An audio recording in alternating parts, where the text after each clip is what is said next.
It's another era of sorts, because I remember, and I bet you some of you do too, when we would have not just one of these lights, but like 4 of them. So the optics have changed in my lifetime, and many things have changed in our lifetime. I did want to take a moment because this is I should say an introductory event for the movement of spiritual inner awareness, including people around the world, wherever you are. And so my understanding is that this one's not quite live. I'm just checking back with our Now Productions team back there. Okay. So you'll see this later, and I can give you an idea of what later is in my life and Lee's as well. So in our version, last night we were in Papeete, Tahiti, which is on the other side of the international date line. So yeah, it was a tough assignment. It was someone had to do it, so we elected ourselves. And we kept it a secret so nobody knew it was available as an opportunity.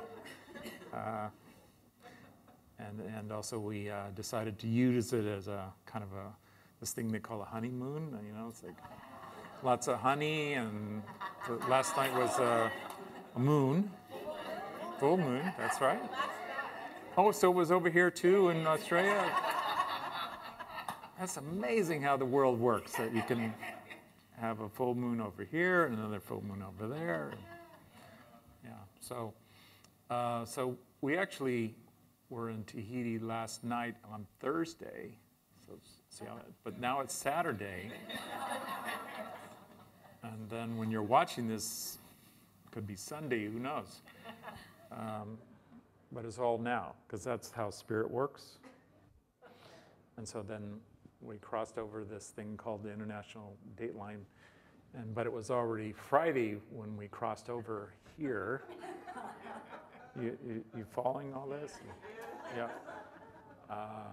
But we decided to stop off in New Zealand. Do we have any New Zealanders in the house today? Well, look, there we go. Or people who have frequented New Zealand. So it's still there, I want you to know. And then we just arrived here this morning. So we arrived this morning, which is Saturday. And there's some part of me trying to figure all that out as I do this. So that's a part for me to do detachment. I'm detaching from whatever part of me says, what time is it? Or are we supposed to be horizontal at this moment? Why are we vertical? Because there's freedom here. So we're going to do it as a workshop, which means you'll have an opportunity to do some work, but it's the work of the soul, and that's more like play in my experience. So if we go at it in a childlike way, there's great opportunity to discover more and more of what we're doing here.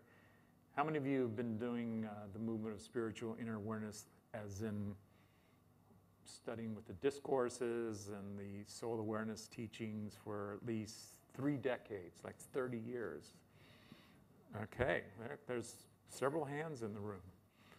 And then let me just catch, is there anybody, this is your first MSIA event? Do we get one of them? Okay, okay. So we take all of that, and it's kind of like a time warp. Am I talking, was that in Star Wars? Well, who knows? Maybe Star Trek. Okay. And blessings to Mr. Spock, wherever you are. In some place far, far away from here. Transcended, yes. Which does remind me, it's important that you realize, and it's not just you, it's all souls realize that this thing we're doing, we call soul transcendence, that's anchored in the spirit.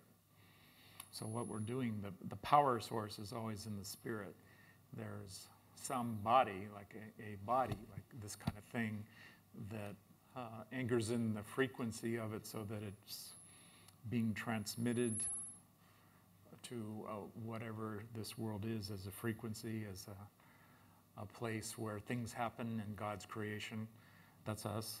And John Roger is still very active spiritually. So I want to make sure people understand that he referred to something as the keys of soul transcendence.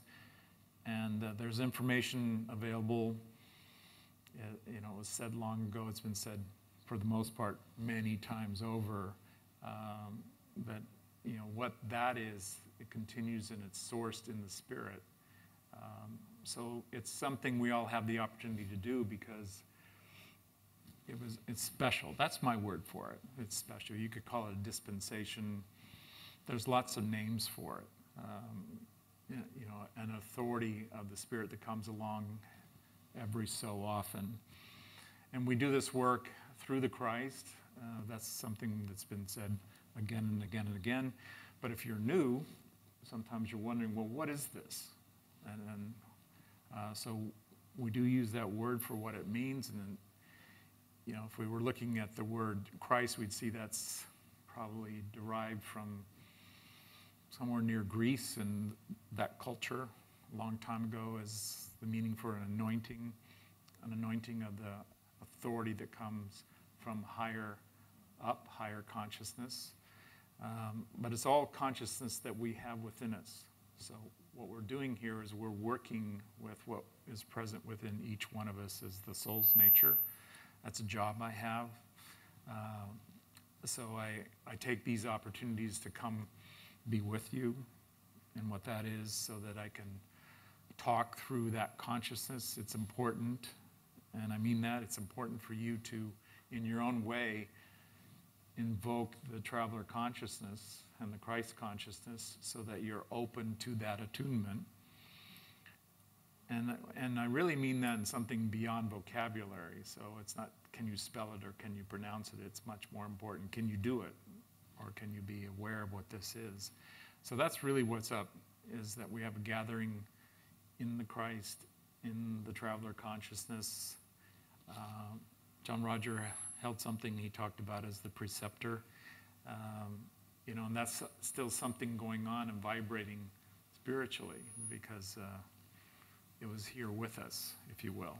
And what that is has been vibrated into the planet. And I know these words may, just like, what are you talking about? Or what does that mean to me if my gas bills are up and my unemployment's up and my ability to pay for a trip to Tahiti's down?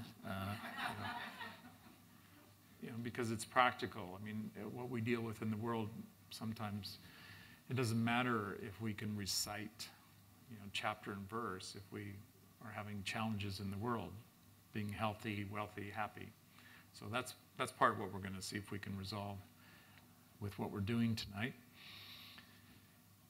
And that's my introduction to detachment and freedom. And now I'm going to catch up here because I got some really fine notes. Look how fast I'm going along here. We've already covered all this material. So I'm to the part two. I'm checking in Richard. I see a screen. Do we have a moment of peace? Okay.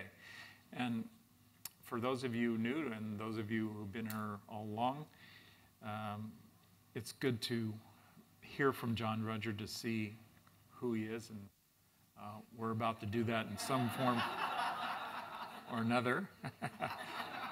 Maybe that's like me moving into different forms, and you go, so now you're John Roger? It's like, well, the traveler can do that, by the way. Can work through many forms because, again, it's a consciousness within us. You ready? Here we go.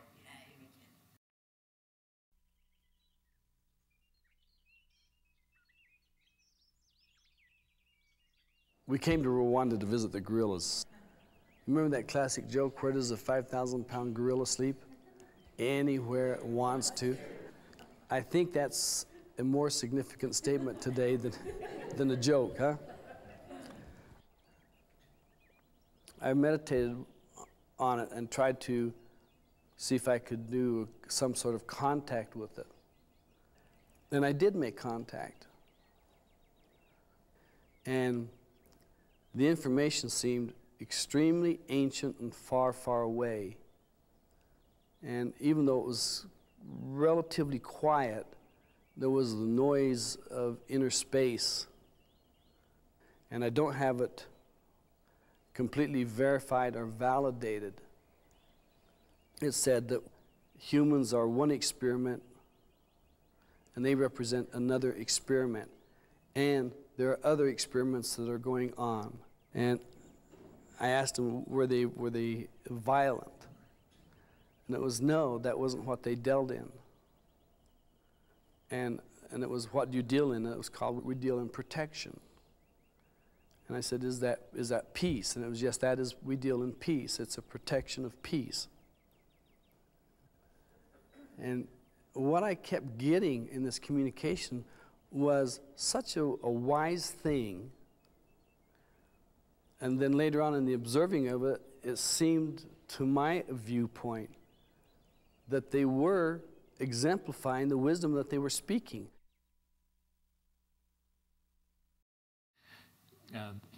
The former versions of this device had an up-down switch, so somehow I could relate mechanically, like up, it's on, but when it has to go right or left, it's like some part of me goes, right, left. So well, I'm just sharing some of how my detachment and freedom works. I remember being there. I remember the year 1989. We went also, a group of us, as a focus of individual and world peace and studying that. So we did a trip we call the Peace Awareness Training 4, which is a series. And so we had a group that was in Israel and Egypt, and then some of that group continued on, and we went to Kenya, and then we were in this area of Rwanda, which at the time when people talked to me afterwards, well, what was it like in Rwanda? Where is that? You know, and where in the world is that? And I said, well, it's basically, if you know where Kenya is, which is in the eastern part of Central Africa, in a way it's next door. It's near Uganda, which borders Kenya, and then Rwanda also borders Kenya, and then you go around the corner and it's Tanzania, and let's see, what else do you get? You get Somalia, and I think the Sudan, so just give you some idea of that neighborhood. But I related to Rwanda as one of the clearest, peaceful places I'd been in the world. And then it was like within a year or two, and all hell broke loose, if you remember history. And it was just one of those things, like I felt like, was I asleep? You know, where was this when we were walking around? And as you can see, visiting the gorillas, which is a very special part of that world. I've actually visited them many times now, also in Uganda. And there is something amazing to be with those, I don't know, creatures is a respectful term, but the presence, they're not something that I would call as violent or dangerous or something like that. I think with all of us, if we felt threatened, we all might react to a threat, but you know, we were just there to be with them, and you could tell in the video that they were very much at ease and in their own way communicating detachment and freedom with our presence. And so that's just some of what, you know, I invite you to experience is what that is inside of you. We're going to take some time to take a look at it, to share our individual experiences. That's often valuable in this work, is to bring in the collective wisdom that's here. That if we put it all together, it makes us all a genius. You know, that we clearly have experience, knowledge, wisdom at a very, very high level that's present here. And so that's one of the values of coming together and partaking in our collective experience and sharing individually in that way. So we're going to do some of that. Well, actually, as you see, it's still this afternoon, isn't it, where we are? So, and wherever you are and whatever time it is. Okay. I have a quote from John Roger that I'd like to share with you. And by the way, PTS, that's Peace Theological Seminary, and College of Philosophy, both in the same organization. If you would cite the reference, like if you know which book or seminar these quotes come from, what I like to do is share that with others. Then if you want to read more or reference more of that information, then you would know ideally where you could go. Is it in a discourse? Is it in a book? Is it in a particular seminar? So that's my request. Here's John Roger. I take all of my mind, my emotions, my body, my memory, my anything, and I take them from wherever they are out there in the world, and I bring them back home inside of me. Then I get up and I walk in wholeness or holiness of who I am. And I allow other people to do the same thing. But the habit of letting ourselves exteriorize has to be brought under a new conscious control where we're bringing it back inside. So this is a reference for the movement of spiritual inner awareness, for what we do as a focus. We bring it back inside, and we find all of who we are, our true nature, all of our wisdom, all of our love, all of our truth is within. So what we're seeking is always present within, and learning how to source that is very valuable. And learning when we're exteriorizing, like allowing ourselves to be attached, and that might sound ironic that here we are exteriorizing, and maybe that's detached. It seems like, well, I'm detaching, so I'm deteriorizing, or look at that, deteriorizing. That might happen. Exteriorizing. And actually, I'm becoming more attached often. That there's something external that I'm attached to that goes like I resist, or I'm in disagreement. I don't like it.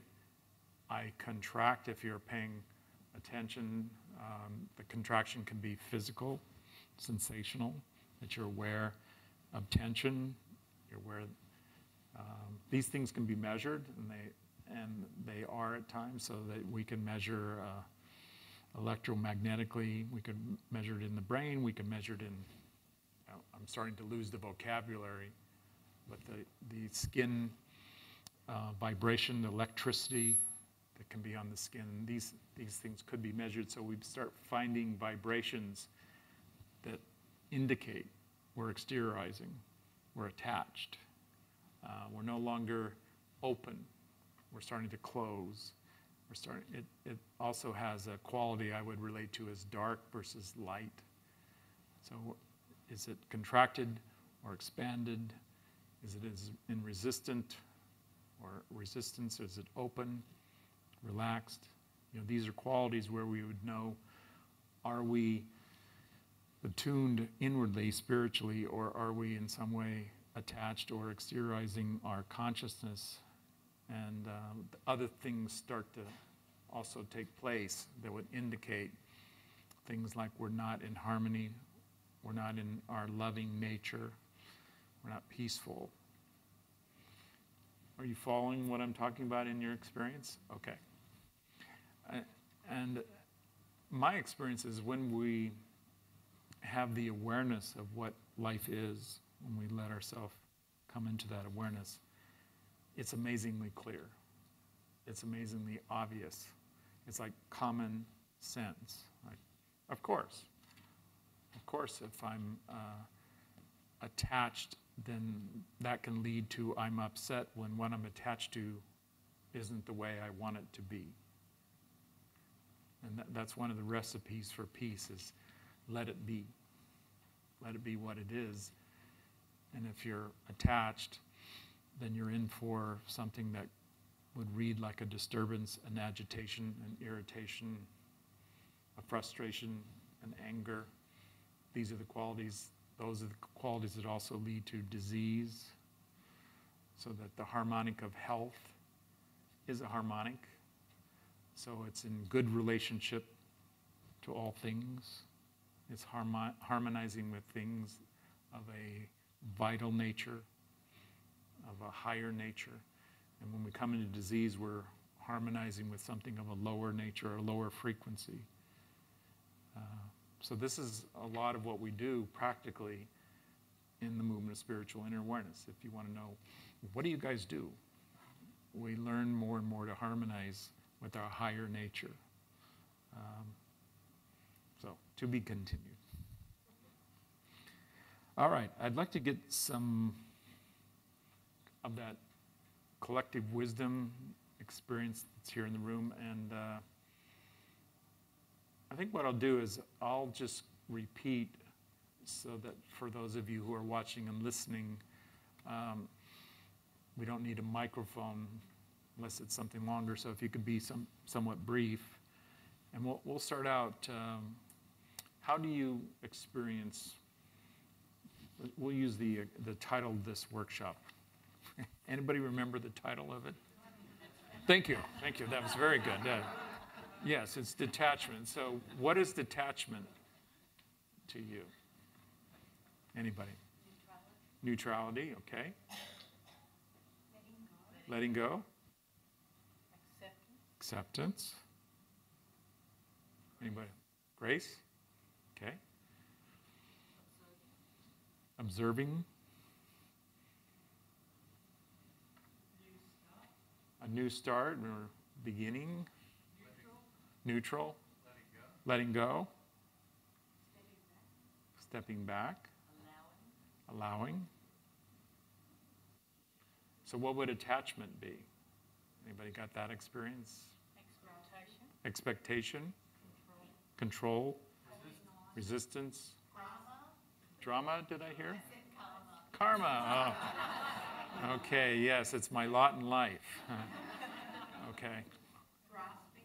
Grasping. Worry. Insecurity. Needy. Okay, gotcha. Fear. Maybe something like threat, danger, outside, something like that. So here's another word, freedom. And there's another word I like to also use, liberation. And you might say those are very close or synonymous. So let's work with that, however that's meaningful for you, that we're looking for an experience of freedom. So this could be looked upon as an attitude, an approach, a way, like to detach. Some of you said various things about, well, what is that when we do? And also it's being aware of when you're attached. Then the opportunity is present in your awareness to detach, to come into the experience of a state of freedom, a state of liberation, which would also be a way of being aware of where do you want to live, where do you want to have your consciousness reside. And again, a key is to understand that freedom is always within you, that this is a state that's always available, regardless of conditions or circumstances or the situations that we're in. That freedom is still present within. Okay.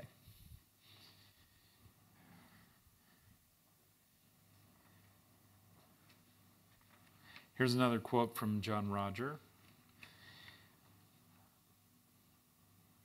What is freedom to you? And what I'm getting, somebody asked John Roger that question, and here was what he said. It's a flowing energy that just flows through you. You're in freedom when you are in the flow. Freedom is not a state of nothingness. It's a state of no-thingness. So there's nothing pushing you because you are in the flow of the energy. Then you just transform or regenerate all the time. So the freedom allows your consciousness to restore itself, revive itself. That we have that ability. Anybody here ever been exhausted? I think my hand's still up. Like, I think I am exhausted. Listen to what you're saying. You ask them, if you're, note to thyself. Yeah, and what happens at some point, we can't help it. We have to go to a place of restoration where something like we die occurs. That we're not some unlimited source of energy when exhaustion is increasing. At some point, it can't keep increasing. It has to stop, and some kind of restoration, some revitalization. Maybe philosophically you could say, well, you're reborn. It's a new day. It's a new beginning. I heard that from somebody. That these are qualities within, that it's always a new day.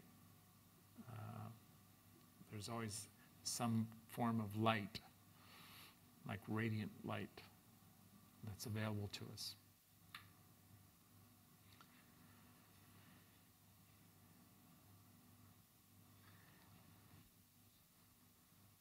Aha, okay. We're going to do a reflective process. I know many of you have done this kind of thing a great deal. You could look at it as meditation. It could be spiritual exercise for those of you who are practicing what that is.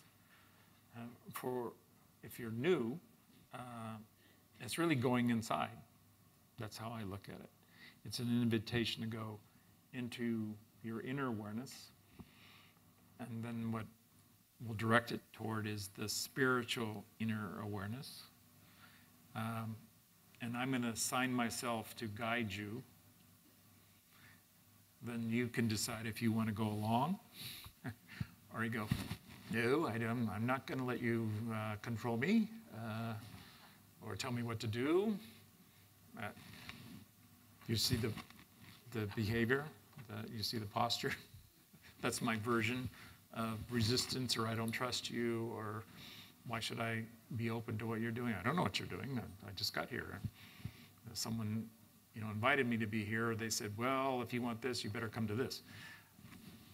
Things work like that at times. We have relationship to all these things. And in relationships often, if we're maybe describing, and a relationship is an exercise in discovering what you're attached to and where those islands of detachment are. So maybe some of you are treading water in attachment or something like that. Wondering where your safe haven is. More of that later. Okay, so I'm going to say some words to invite you to the inner experience.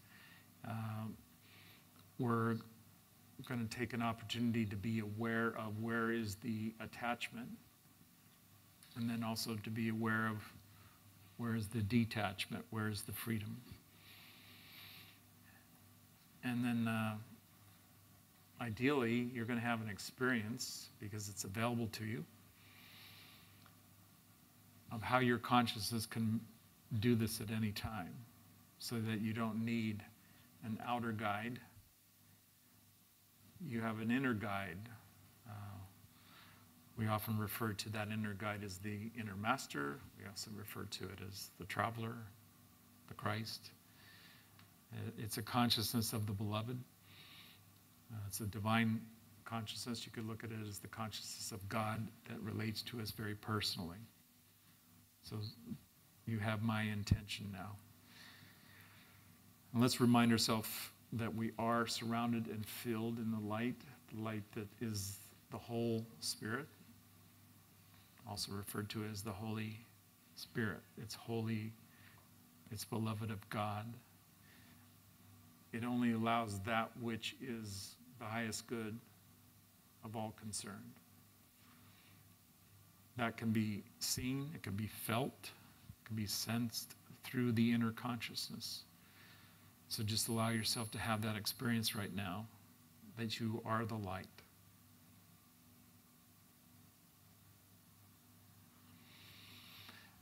And maybe switch on your creative imagination, because that can help us be more aware, that we allow what can appear as something you're imagining to reveal to you more about what is beyond the mind. So we can detach from the mind, particularly the ways the mind is restrictive. So we do let go. We do open. We're relaxed. You can check this for yourself with your body, that if there's any form of tension right now, you would be willing to let that go. You don't need the tension. That's also your willingness to relax. Some of you have already moved that into a breathing experience, which is another way in, to follow the breath in. And when you breathe out, you're letting go of what you don't need. So you breathe in light. You breathe in what nurtures and soothes you. That can be at any level. Let's be aware that we're all in a safe place here. So we don't have to be on guard.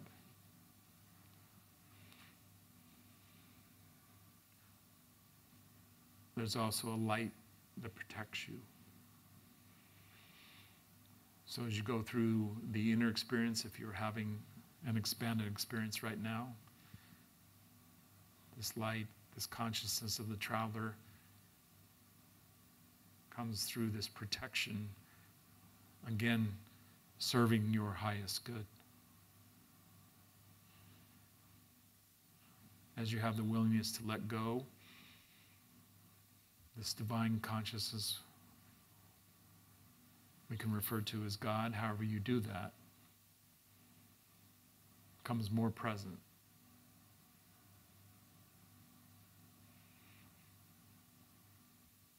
And let's just take a moment to allow your awareness to reveal where your attachments are.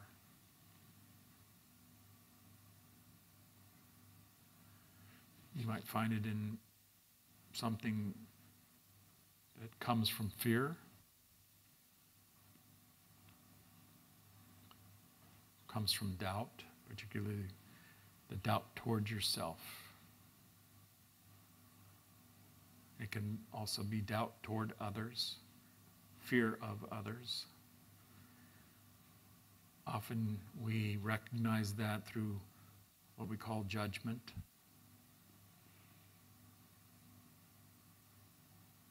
That something is wrong, bad. You might call it evil. But in the light, there's a consciousness that observes.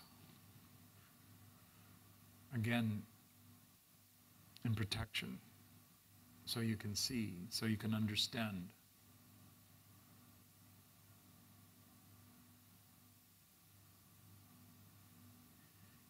Let's open up this understanding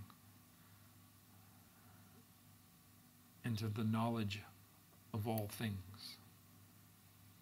That it's all known in spirit. And with that knowledge, You can be aware of the oneness, the integration, the wholeness of everything. You can be aware that everything has good purpose as it comes into the higher understanding. And this understanding is beyond what we know in the physical or in the world, beyond what we know in the senses that work through the imagination, the emotions, the mind, and into the unconscious levels.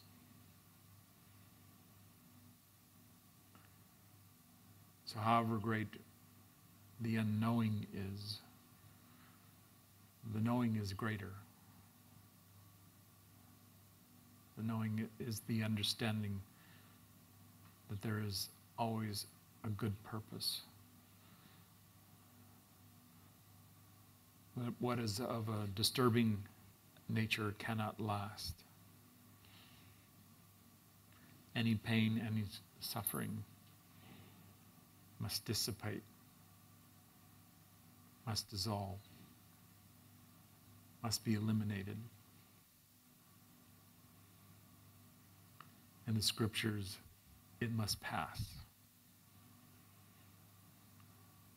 And what remains, what always is present, is the loving, is the peace. So peace is everlasting, love is everlasting, and the harmony of all things is everlasting. So this is your experience. This is your opportunity to understand freedom, and that your destiny is to come into this freedom as a conscious awareness, as a realization that you can behold and you can know as a way in your life, a way that is always present and available to you as a choice.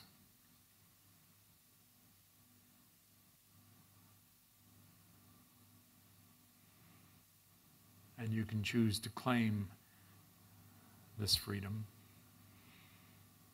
claim the understanding that you need to experience this freedom.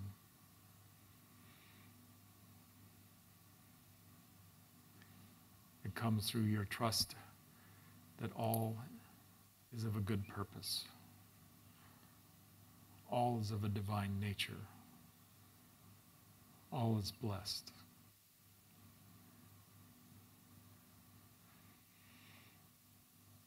And in this awareness is the opportunity to let go, to heal, to release the judgments, the fears, the doubts,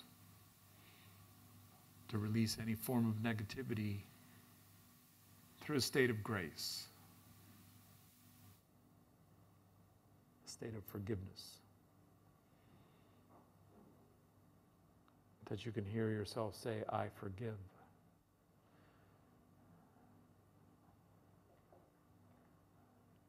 You could hear the voice in a transcendent way. And however you hear it, you know it in your own truth.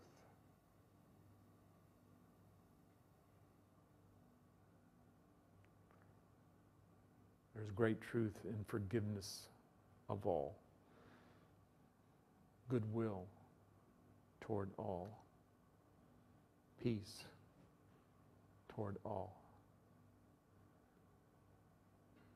A consciousness that is always loving, and loving in all ways. Beirish Beishan.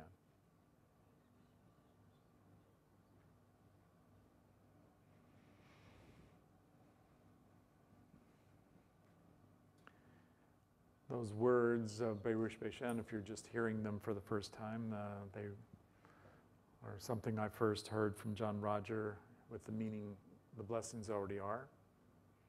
And I might as well make a plug. That's my first book's title, The Blessings Already Are.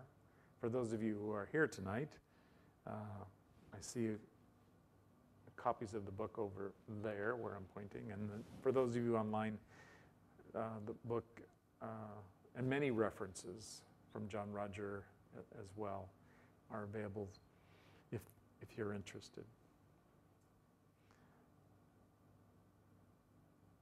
How many of you had something you would call a pleasant experience with that reflection? Okay. Anybody have an unpleasant experience? Because that can happen at times. Okay, there we go.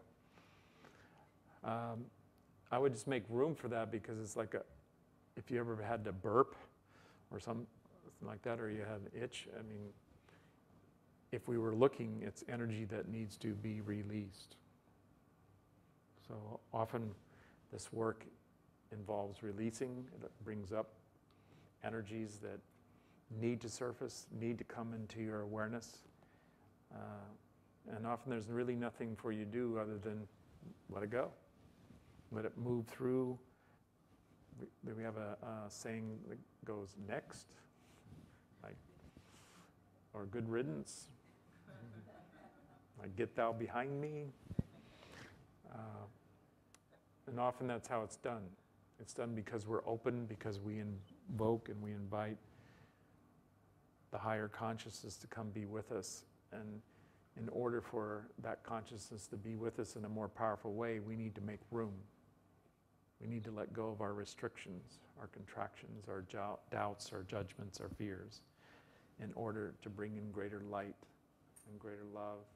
And this consciousness is our true nature in the spirit. So there's one of the ways.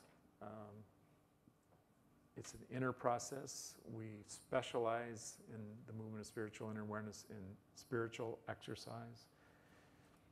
If you said, well, I think that's just meditation, why do you call it spiritual exercise? To make it active, to make it dynamic, so that we don't just minimize our focus or singularize our focus. We bring it into an expanded state.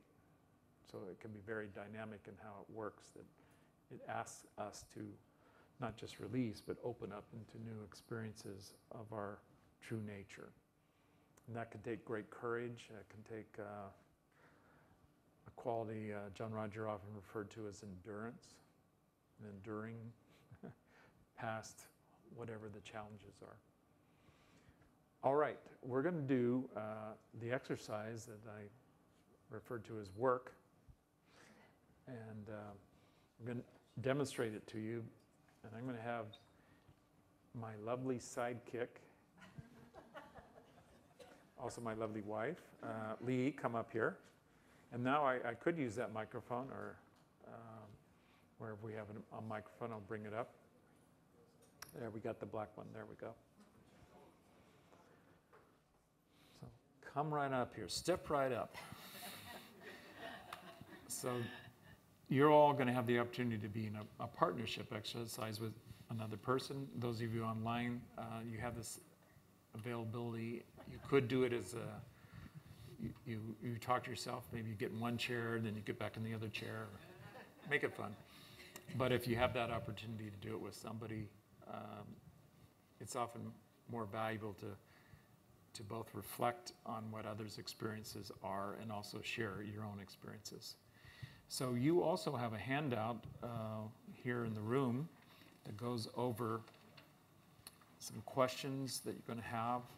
And basically, as I said, we're going to look at attachments so that we can move into the focus of detachment, which then is going to move us more fully into our freedom and the experience of the inner freedom that's here. And Lee is so experienced, she doesn't need a sheet of paper. She doesn't need to know what's going on. It's because I know you're going to ask me questions. That's right. So there's 7 questions. So if you found that sheet of paper that has 1, 2, 3, 4, 5, 6, 7, hopefully what I'm asking Lee will be also what you're going to be asking your partner. So here it goes. I'm just going to jump right into it. Name an area of attachment for you where you'd like to have greater freedom inside. Well, in the closed eye process, it was very interesting what I saw, which is I have an attachment to, I'm going to try and see if I can get this. Maybe you can help me. Space, privacy, solitude, and it's a spatial thing. So how it gets disturbed, it's like, and it's in the area not of more of a public life. That's perfect. It's in personal life. Sometimes it's email, maybe, but it comes in and I have a reaction. Like it's coming in too close, or I need to go find silence, or I could call it hypersensitivity. And so it can feel like intrusion. Not you, by the way. Okay.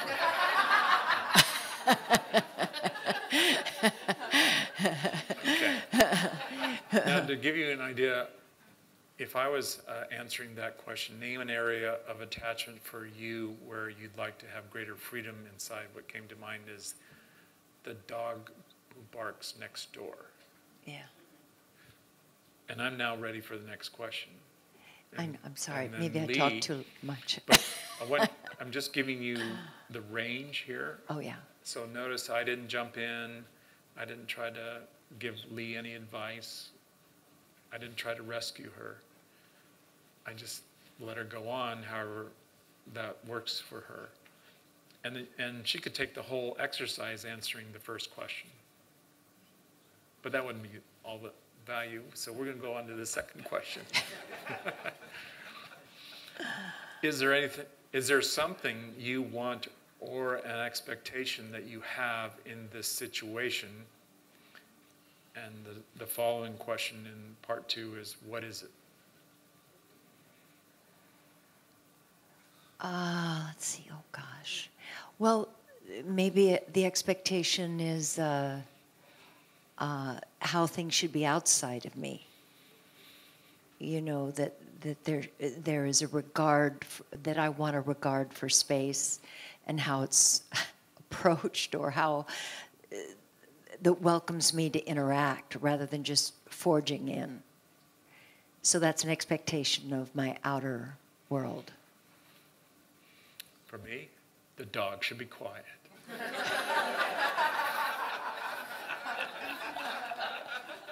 3. Exactly.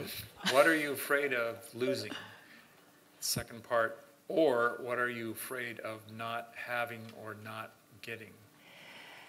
So I realize I have an identification with solitude as me, as that's me. And so there's an identity thing. So would you just say the question again? That's fine.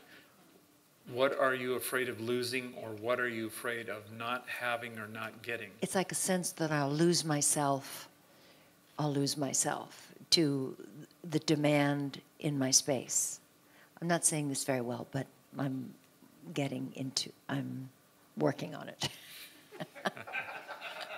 My response is peace and quiet. 4. What are you attached to regarding this situation, person, or thing? I guess would be my version of harmony. So I have an idea of what that looks like. And so I'm expecting it from something outer. The dog barks unnecessarily. It doesn't have to go on barking. It's like 1 or 2 barks is enough. You got the message. Why do you keep barking? Perfect. 5. This is a guy and this is a girl, don't you think?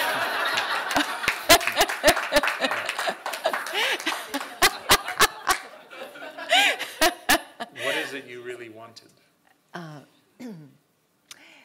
Wanted? Or want? Mutual respect and regard of people's energy and how it works. a kind of sensitivity to who the other is, not just no regard for that. Something like that. My response is peace and quiet. Yeah. 6, what would you need to let go of to get this? Oh, I see needing to let go of the expectation that it's really all perfect, that this feels like, as I'm even talking, this is something really old from young, when I spent so much time like in solitude, so I had an attachment to solitude. And that solitude isn't one of the things that happens a lot now. So I think it's an old attachment, so just let it go. Just see it for what it is, that it's past, not present. I can be aware of peace and quiet even when the dog Is barking. barking. Thank you. Yes. Yeah. And I need to let go that the dog doesn't have a purpose in barking and helping me be even more aware of my peace and quiet. Right. 7, how can you let go and bring greater freedom to your experience inwardly and outwardly? I feel like just discussing it, I'm feeling greater freedom. It's like I let go of something that was more unconscious and conscious, and it feels very aerated, like it's moving. It feels really good. The freedom to have things be just as they are, not have my inner shift. That's me taking authority. I like that. I'm picturing the dog. I'm hearing the dog barking, sending beautiful light, to the dog. and being aware that I love dogs. Okay. Okay. Now, if you still have time, and we're going to give you each about 7 minutes, you can actually start over. So your partner can keep asking questions 1 through 7. Then if you have more time, you keep going until you hear a gong. Are we ready to hear a gong, Richard?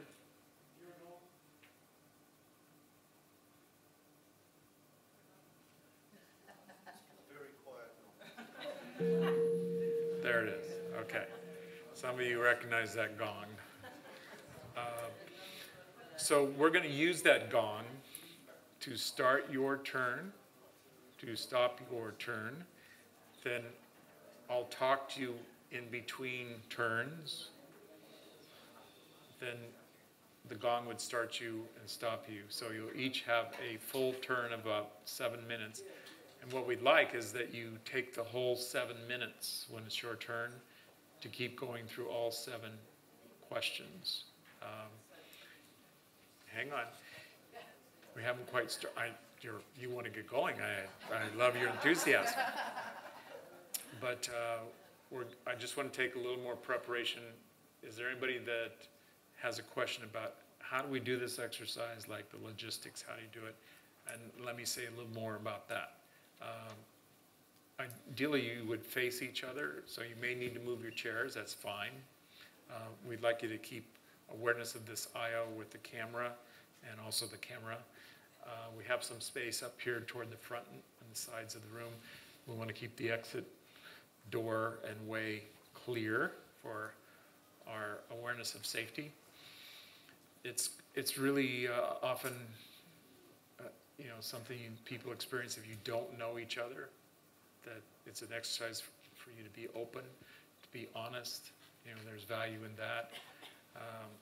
Ironically, sometimes people who don't know each other, the studies I've seen at various times show that sometimes when we get to know each other, we put up more walls to honesty and openness, which seems like, well, wait a minute, if we're getting to know each other, wouldn't we take the walls down?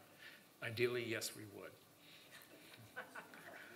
So any questions about how to do the exercise before we partner up here? Okay, one over here. It's just a matter of asking the questions.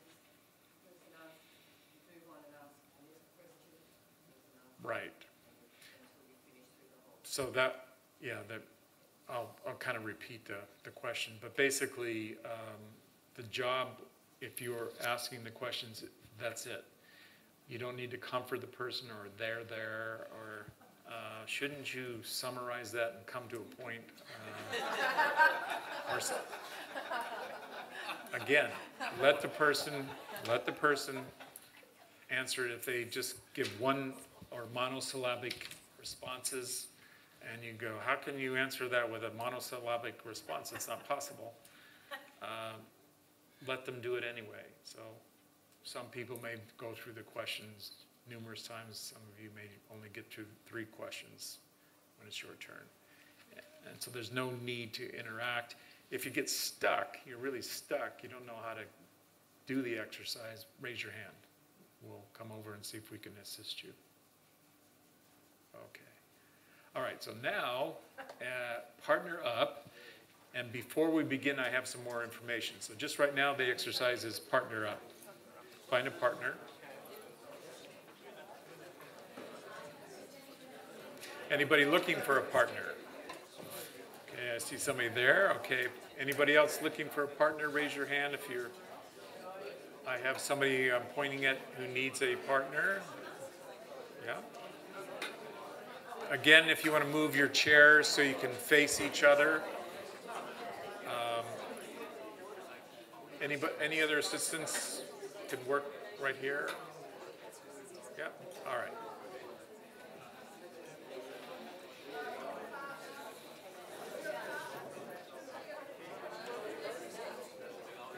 So pair up. And now I have some information for you.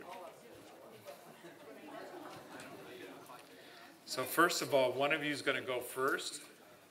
Maybe you already figured that out. But in a few moments, we'll play the gong, so that will mean one of you will be answering the questions for about 7 minutes. The other one will be asking the questions. Okay. The next thing is we're going to place even more light consciousness with all of us. And it's important that you do that for yourself, so that right now you're aware you're using that light, that you're going to open yourself up so that whatever your attachments are, they come to your awareness through the course of this exercise. And what we're doing is we're letting the attachments come up so we can move toward the detachment, move toward the freedom, move towards whatever else shows up as a spiritual blessing. So all of that is coming present here. You know, that we're 2 or more who are gathered in the name. That's a very powerful gathering. And in that attunement with the Christ, we're encouraged to have some trust, some openness here. And I want you to consider that who you're with as your partner is a consciousness of the beloved. A saint is in front of you. And also that you become a saint toward yourself, so you're anointed to bless yourself. That Spirit is coming awake in you right now more fully, and open it up so it's more powerful than ever before in your life. That we bring that presence in here. So it's sacred here right now. And we're invoking this light. So there is great healing, there's great understanding, there's great letting go of things we do not need in the form of any suffering, any pain, any disturbance, any misunderstanding, any confusion. All of this is coming up so we can clear it. That we are in an anointing of the Spirit here. We give thanks for that anointing. It's okay if you come into this in some way so it becomes powerful for you in a personal way, emotionally, however that happens for you, that you're open. open to receive, and also open to give. We place this in service through the traveler on all levels. So it is.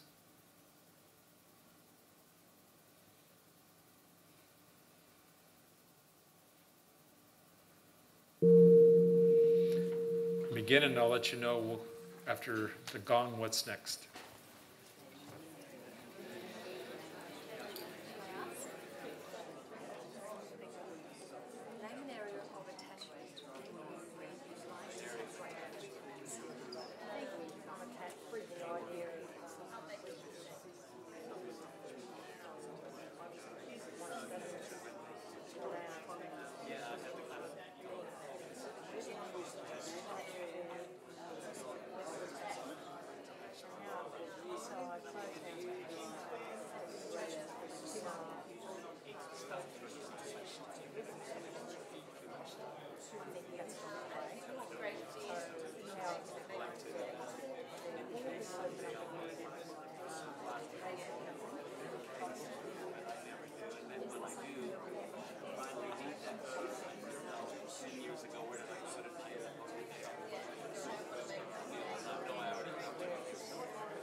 rather than feel as though I have to be on the intellectual side.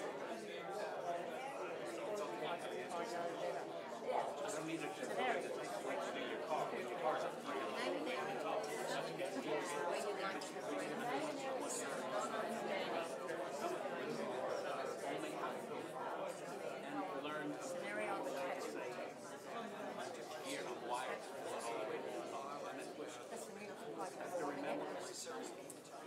Is there something that you want right now?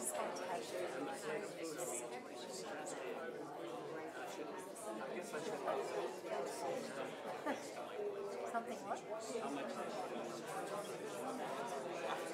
That's not one to love.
Seven, how can you let go of that and bring greater freedom to your experience?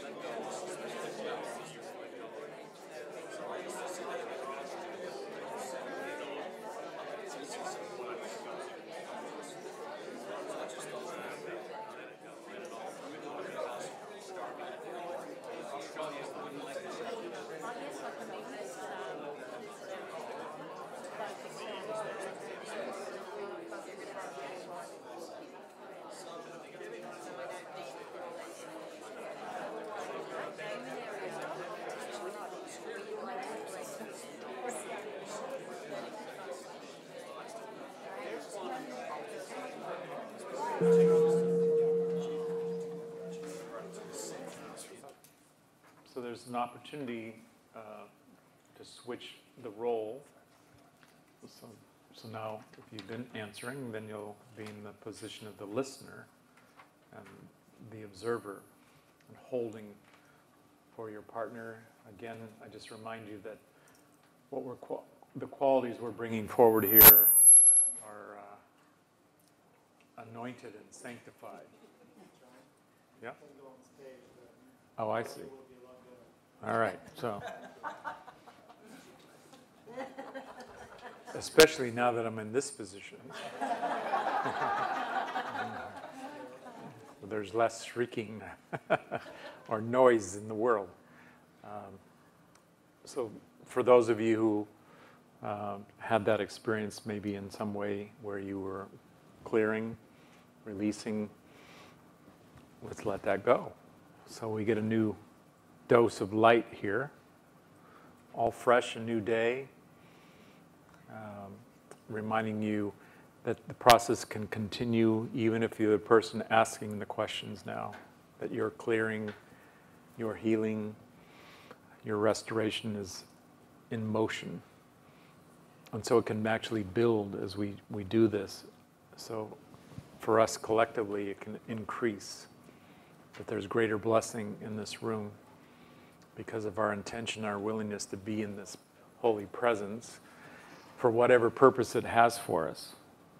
And that may be the famous ham and eggs reference of JR, where that he could say ham and eggs because the real purpose has nothing to do with what's being said. It has more to do that we're here, that we're available, we're open to spiritual blessing. Here's the gong.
Okay, if you're counting, that's both of you had your turn now. If you're not counting, don't worry about it. But maybe you want to just take a moment to thank your partner, however that experience is for you, and then we'll turn our chairs back up this way.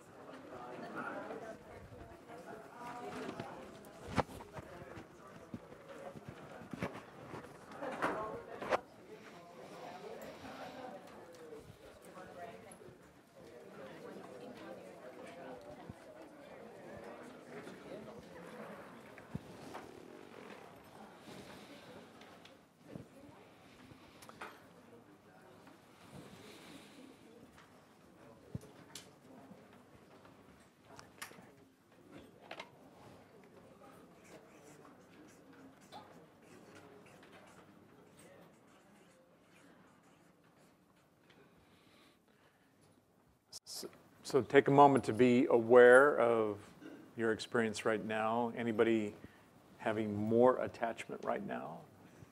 That's your awareness? like we brought it up and it's like, why did you bring up all this attachment stuff? I was so good when I came here, but now I'm riled up in my attachment. So, yeah. And then there's this opportunity too, and it can be mixed. It's often working like that. And then I just invite you to your freedom that's always present regardless. So no matter what's going on externally, which includes physically, emotionally, mentally, psychically, whatever's going on there, freedom's always present with whatever is taking place. Anybody have any particular special learning, like a revelation kind of thing, and you'd like to share something about that right now? My name's Andrew. I was unexpected in that I found myself talking about being much younger, working outside with my old man, and him going in to eat and drink, and me staying out there in the heat. It was in Brisbane. And going, my mother speaking up, and she got a hiding for that. And of course her commentary was, do you think he's thirsty? Do you think he gets hungry? But I've been resisting his authority and having a struggle about, if I want to eat, I'll eat it. And he's not going to stop me, and if I want to drink it, I'll drink it. Mm-hmm. But I didn't know I was doing that, so it's old stuff, unconscious. It's just sort of went, shh. So it was really good to catch that. And it's a real little micro but macro revelation together, the two together, smally with the biggie. Mm-hmm. So next. Right. So opportunities to let it go, to be conscious that, well, my freedom is still present, even if I remember these things, that when I remember them, there's still a disturbance, an upset, whatever that is for you. Yeah. I'll do some more freedom in this because I can see that's been around for a while. And thank you. That was really, thank you. God bless. All right. Yeah. And that's just appreciation for the value of someone sharing their experience and the gift to receive that experience and whatever it can do to help us or teach us. Anybody else have something? Yes, we'll bring you a microphone as well. My name's Mari. I have too much possessions, too much clutter in my life. And what came up for me was childhood, not enough of anything. Got to hang on just in case you don't get it. To bring it into the moment is I've just retired and I don't have any more money, wages coming in, and maybe I'm not going to have enough, so I'm hanging on to all this stuff that I don't need. Mm-hmm. the extra revelation was that if I have it there and I can give it to somebody, someone's going to really like me to be able to give it to them. So it's wanting to be liked and needed. So they're really great things for me to bring up and to bring into my consciousness, because I have too much stuff in my life. Thank you. Okay. Thank you. And choice is always present. So whatever it is that you're dealing with, choices are still up. Like whatever you want to do with this stuff, you know, hang on to it, give it away. Who else?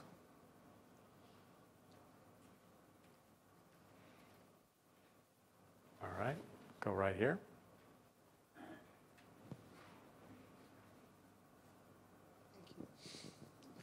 Hi, I'm Peter. It came up about kind of being seen. I realised there's somebody in my life that usually after I've talked to them, kind of an hour later or 2 hours later, there's this anger that comes forward about, how dare you talk to me like that, or, you know, you don't know what I'm like, da-da-da-da-da. And the realization was I spent a lot of my life hiding who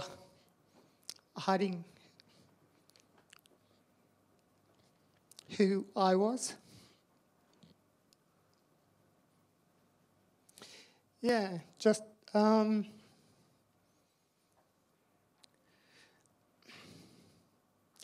it was really convoluted as it came up, which is why I was hesitant about sharing and also being a good boy going, oh, nobody's sharing, I'll get up, which is the same old thing, I guess, or part of it. But yeah, I guess the awareness out of it was that I'm attached to being seen honestly and truthfully, but that where it falls down is that I'm having trouble doing that for myself, or often I don't stop to really look. Yeah. Well, one of the opportunities I see present for all of us is in a state of freedom. It's all known, it's all seen. So however that goes over for you, like, oh, that's great, or, oh, really?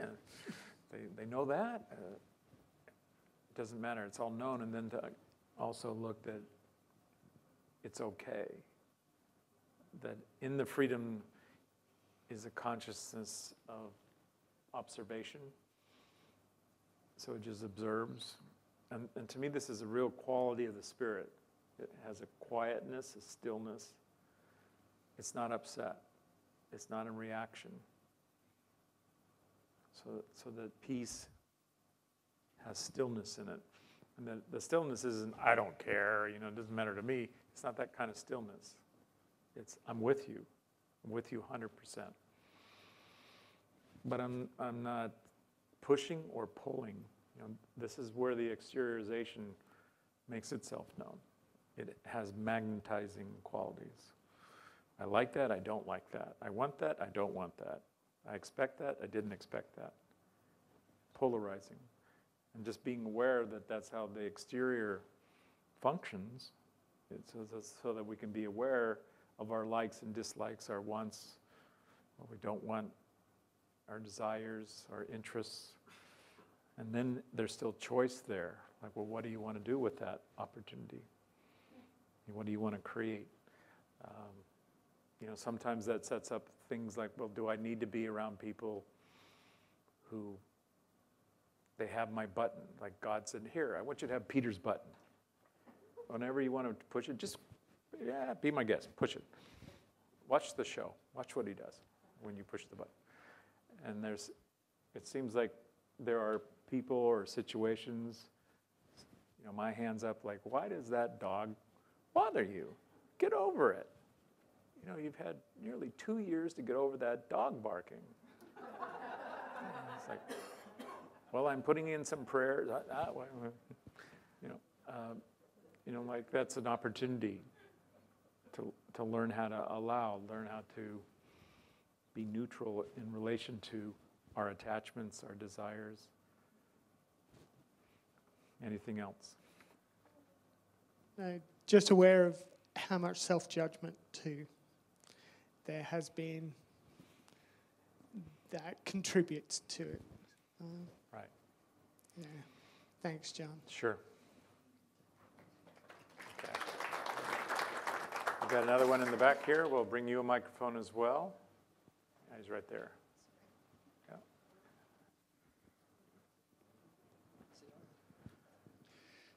My name is Kurt. I like to share about my attachments to people's behavior, inclusive myself. And that was stirred up, and I became aware of it. It was constant talking in the back through quiet times, meditation times, and I found that I was disturbed from that. And then I read that word freedom underneath, and what can I do with it? And I had a good chance to work with my attachments to talks or behavior or my thinking of political things. Or I edge with it on all the time. And I suffer from that too with my judgments and my behavior out of it. But on the other side, there's a freedom too. And if political is something I don't agree with and think I know better, I want to speak up and want to better the world. And I want to speak up now too to, if it's constant talking in the back and it hasn't stopped yet. And so I'm a bit in a dilemma, speaking up and saying, don't do that, and there's a better way, or is it, I know how important they are, and they have their own business, and I know all that, and it's still, I was disturbed by that. Yeah. And I like to, and if you have little advice to me, I would be very grateful. Stop that, you know. Well, the advice I have is an invitation just to be aware that your true natural state is always in freedom. Yes.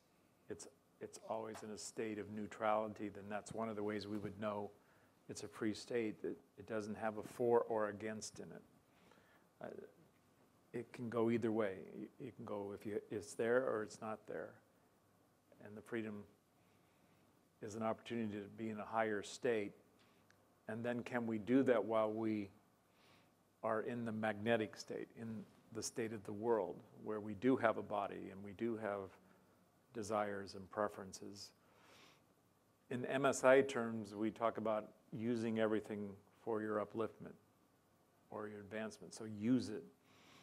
So if it hurts like hell, use it. If it's the best moment of your life, use it. You know, like, and how would you do that? So it's of value, and what would that value be?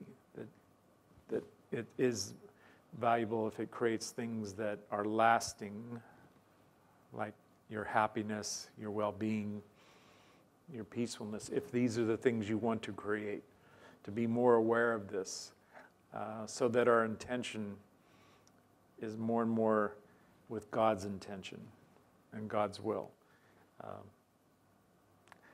You know, someone was telling me one of their problems, this is many years ago, and I remember the words that came out of my mouth was, well, God's the kind of guy you can trust.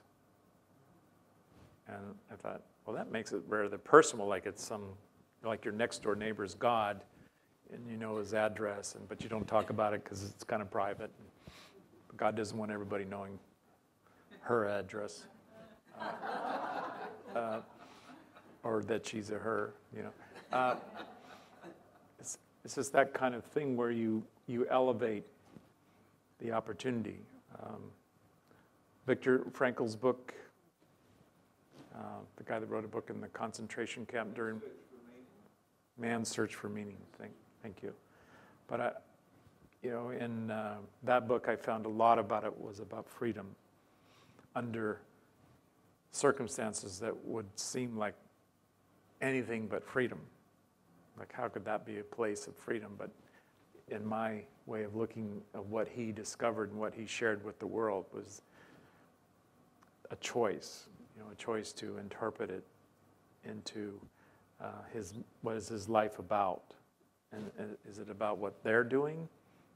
And realizing, no, I don't want to do what they're doing, but neither do I want to curse them or fight them or kill them or whatever that became. That in some way it became, well, I'm going to find my meaning in this circumstance. So it really took it out of their hands, and it became a consciousness of freedom. Like, it doesn't matter what you do to me, I set my own intention. And the more you can be aware of that, and also that it's always available within. So it's an inner awareness, it's an inner spiritual awareness is where I find it. It's not to say that we can't have beautiful feelings and beautiful thoughts, but I find that the mind and the emotions are very subject to the alternative, that I don't control my mind as much as I might want to. Anything else? Thank you. Okay.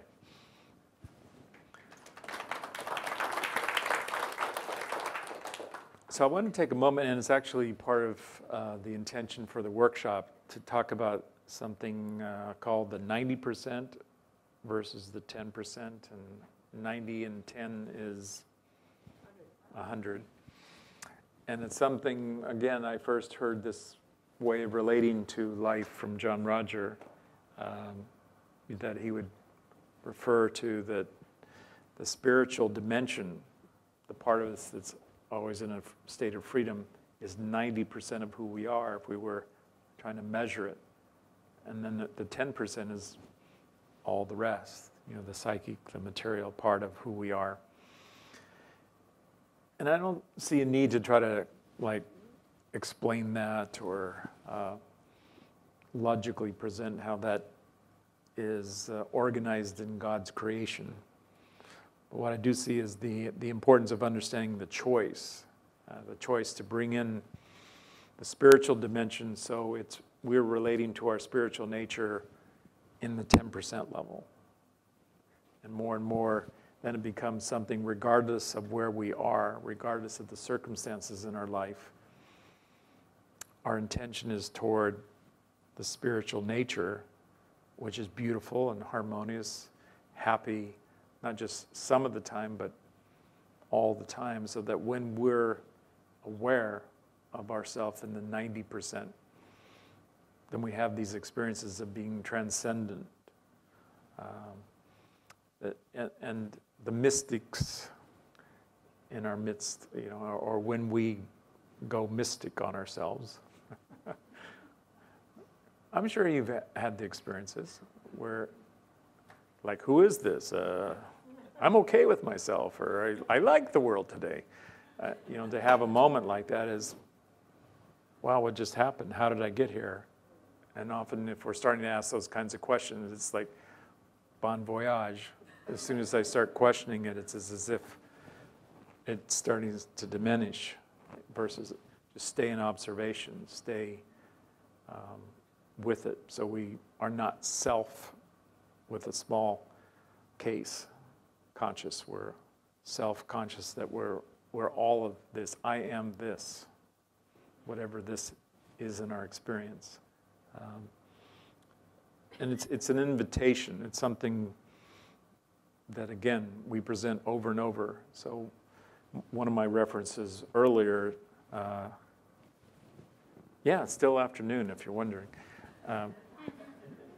Earlier this afternoon, was that some of you are having your first encounter with what we call the movement of spiritual inner awareness, and some of you have been here for decades, and then we're mixing you all together. And how would that work? That some of you are very advanced in your spiritual progression, and So you no longer have problems, issues. Bother, what is that? I'm glad you're laughing. That somehow we're all so in the working it, so that it's like we're all in kindergarten still, learning what we learn in kindergarten. And a lot of that is be ourself. Like somehow, we started out more kindred to our soul and then took on conditionality to, in a way, become separate from our child nature, which is entirely natural. So a lot of what we do is rejoin ourselves, and stop doing something in a way to become what we already are, which that didn't make sense. From, I think logically it didn't make sense, but somewhere in here it made sense. That we let go to become, or we stop to become. So it's not really a journey. It's a surrender. It's a release. And then the awareness is, I've always been this. So why is it like a brand new experience? Why is it like something I'm born, but I've always been this way? And see, I can feel my mind. It's like my mind is trying to dance with what I'm saying and questioning it. Meanwhile, ham and eggs. The experience is going on. I don't have much more to say about that other than to invite you to partake, that it becomes an exercise in trust, that I always find it's trusting yourself, that when you're trusting your divine nature or letting go to let God, that it's a trust exercise and that begins with yourself. That it does take great courage to let go, so that we would release the agendas so we could discover what we are. Release the desires so it becomes desireless, other than with this desire we would call God, that God has a will to become one with us, and that God's already doing it. So ours is the part that needs to, in some way, shift, and I don't look at it as an actual shift of who we are, but it's more we just let go of the illusion. Any questions?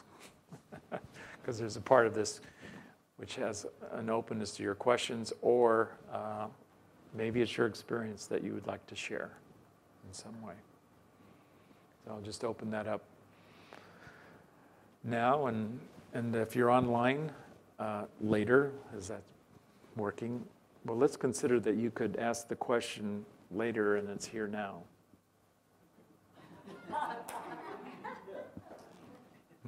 Like, is that time travel? Okay. Here we go. Hi, I'm Chrissy. You got anything more to say about illusions? Or delusions? Or so I feel that I lead Right. a life of illusions. It's like I see something in a distance and it's really not what it is. Well, one of the things that I find in illusion is that there's a irritation factor.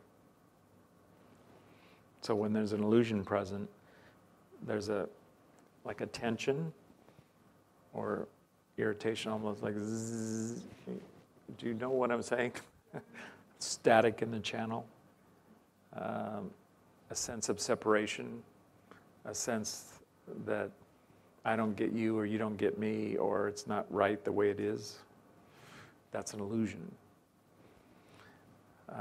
So when we're in our natural being, it's harmonious and we don't have these thoughts.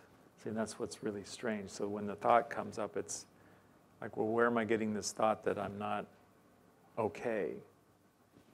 Like, and then that's the beginning of insanity. It's like, then the more you dwell on, well, I'm not okay, because why is that person looking at me like that? They shouldn't be looking at me like that. They're probably, and it's like, where is this going? And how did we get here?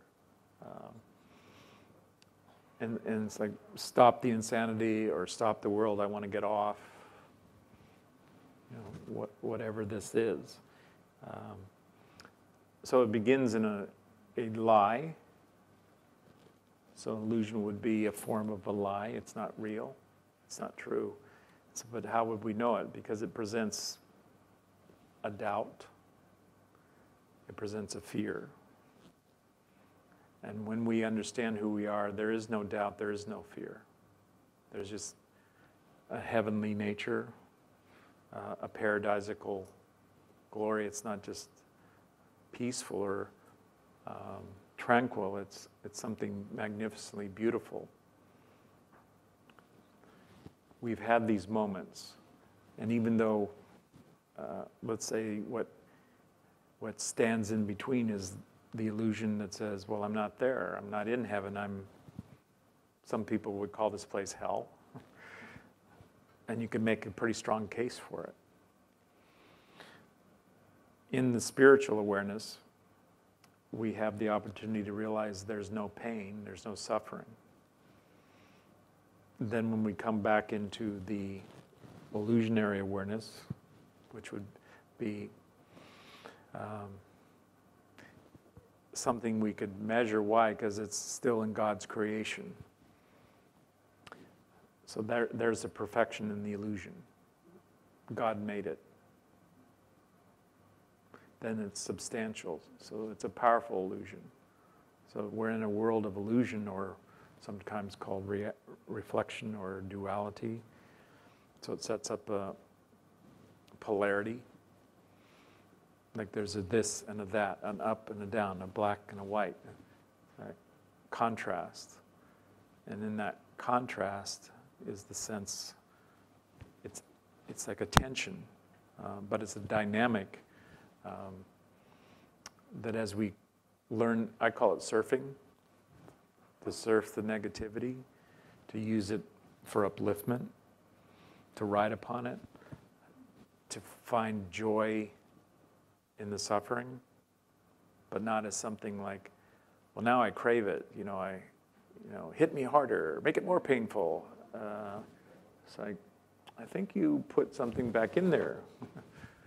So you're not letting it go, you're actually increasing it, you're making it an addiction, you're making it an obsession.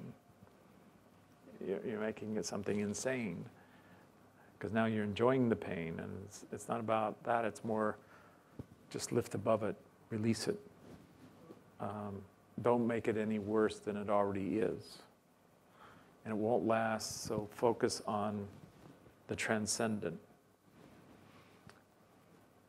Did you see Braveheart? Yes, a long time ago. Okay, that's all right, because it's toward the end. And if you haven't seen it, then you could go, no. But I think if you haven't seen it by now, I don't think you're going to see it. Let's face it. Because it is kind of gruesome. It is in your face. It's Hollywood. You could say someone's just making it up. Well, they did these things. If you actually study this stuff, and I don't, but it's like, sometimes you can't help it. Like, what? They do what? They did this? Drawed and quartered? What does that mean? I don't think you want to know. Well, no. What? What is that about? And then it's just, this is stuff where, oh my God, they made it a science. They made it you could become a master of this stuff. But what I'm looking at is the main character, the Mel Gibson character.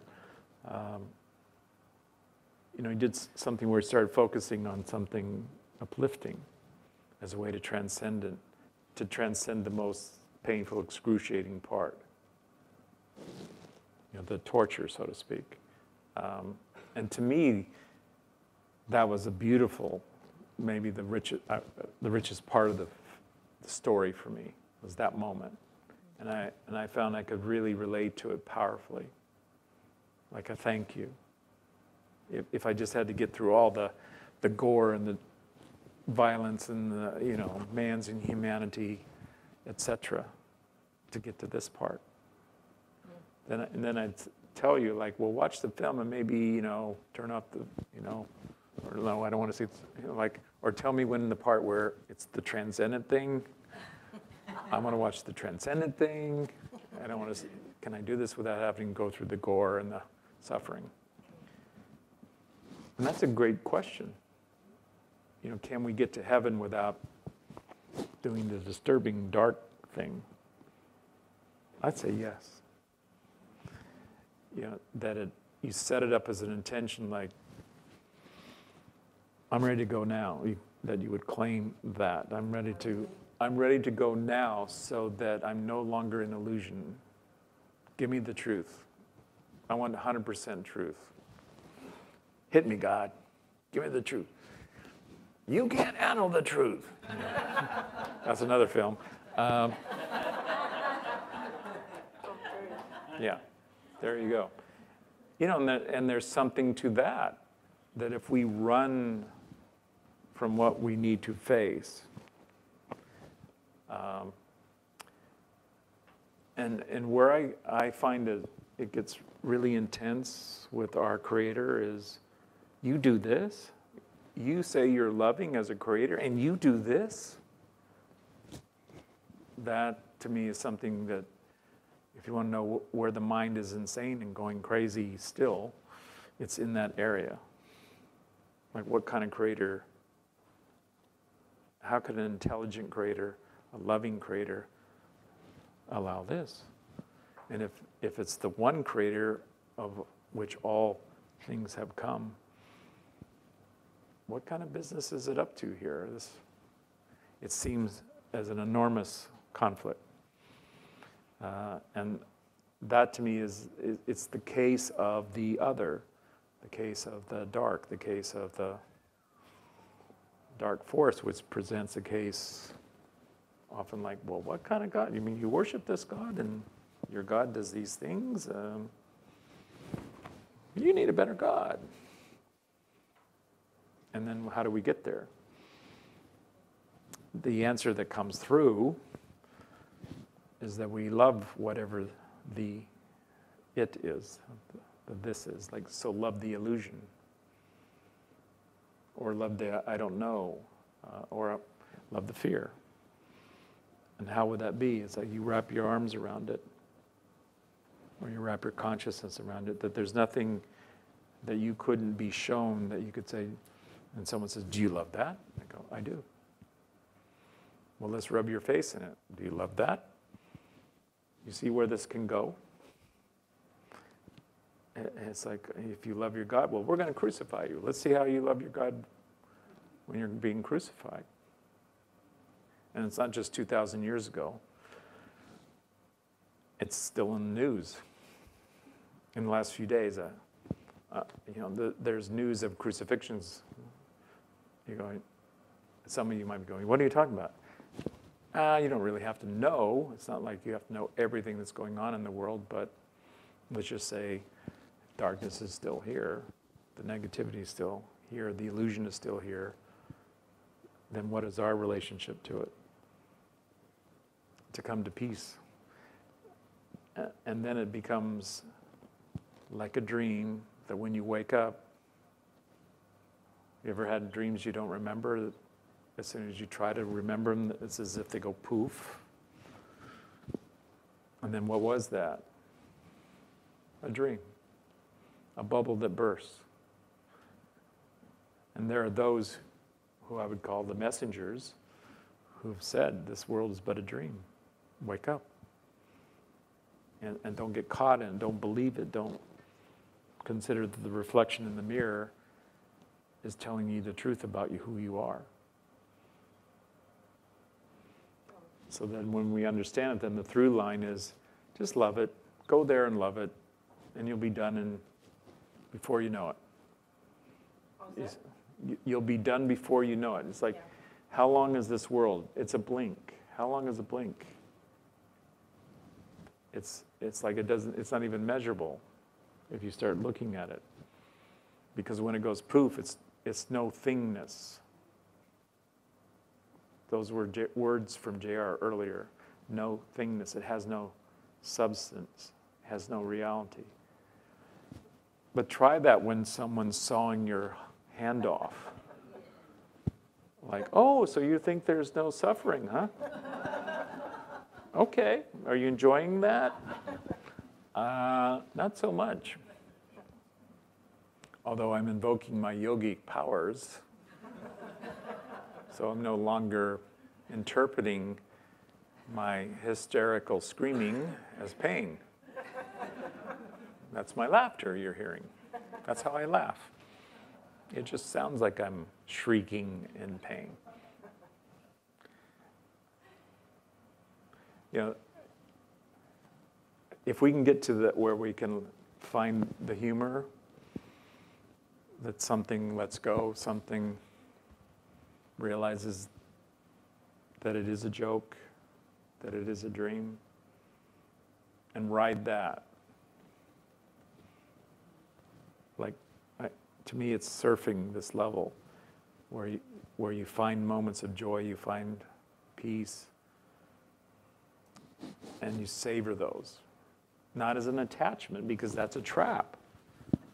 That becomes, I'm going to try to worship it, hold on to this and protect it, and become like Gollum, and it's precious, it's so precious.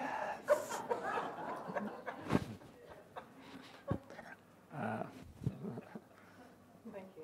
Yeah, God bless you.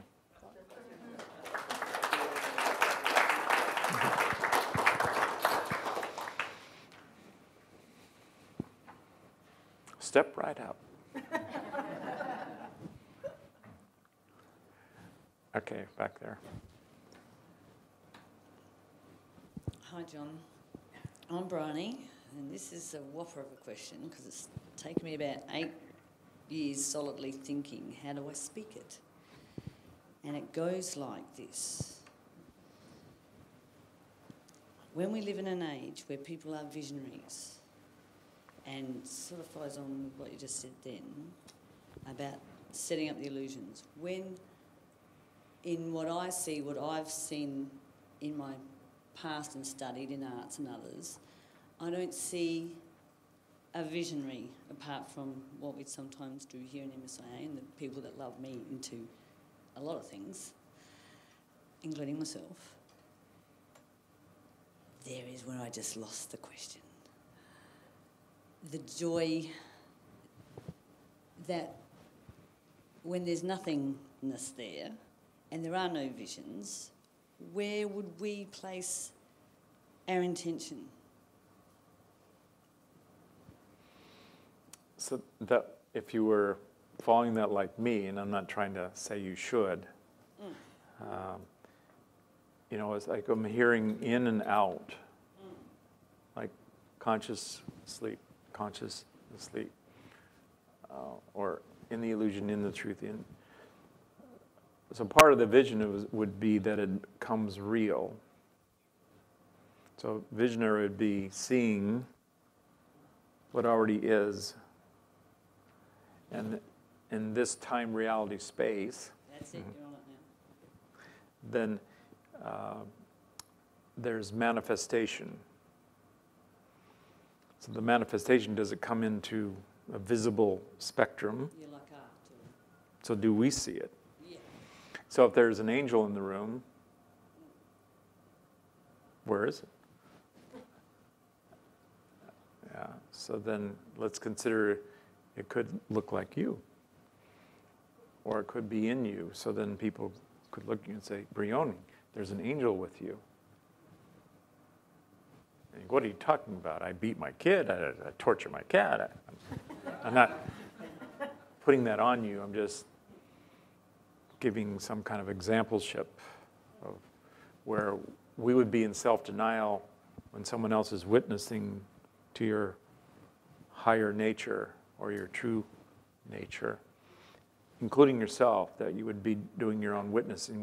We all have that need, so that we become the master consciousness, that the master consciousness walks with us as indwelling presence.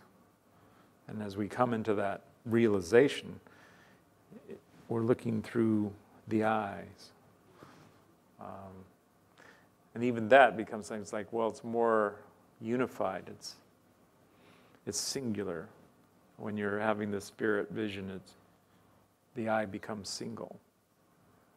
And it's unified through the dimensions. So you can see it through the dimensions. So you could find love in every dimension.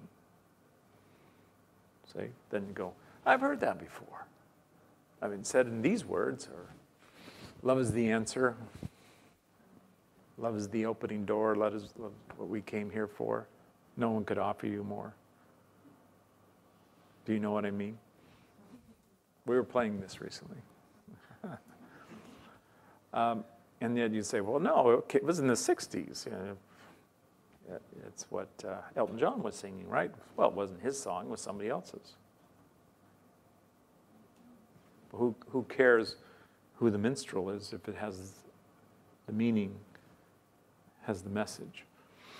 So through history, then, it has a unified way of saying it's a living truth. It's always been. All those who see it, speak it, or more importantly would be demonstrating what is the meaning of that.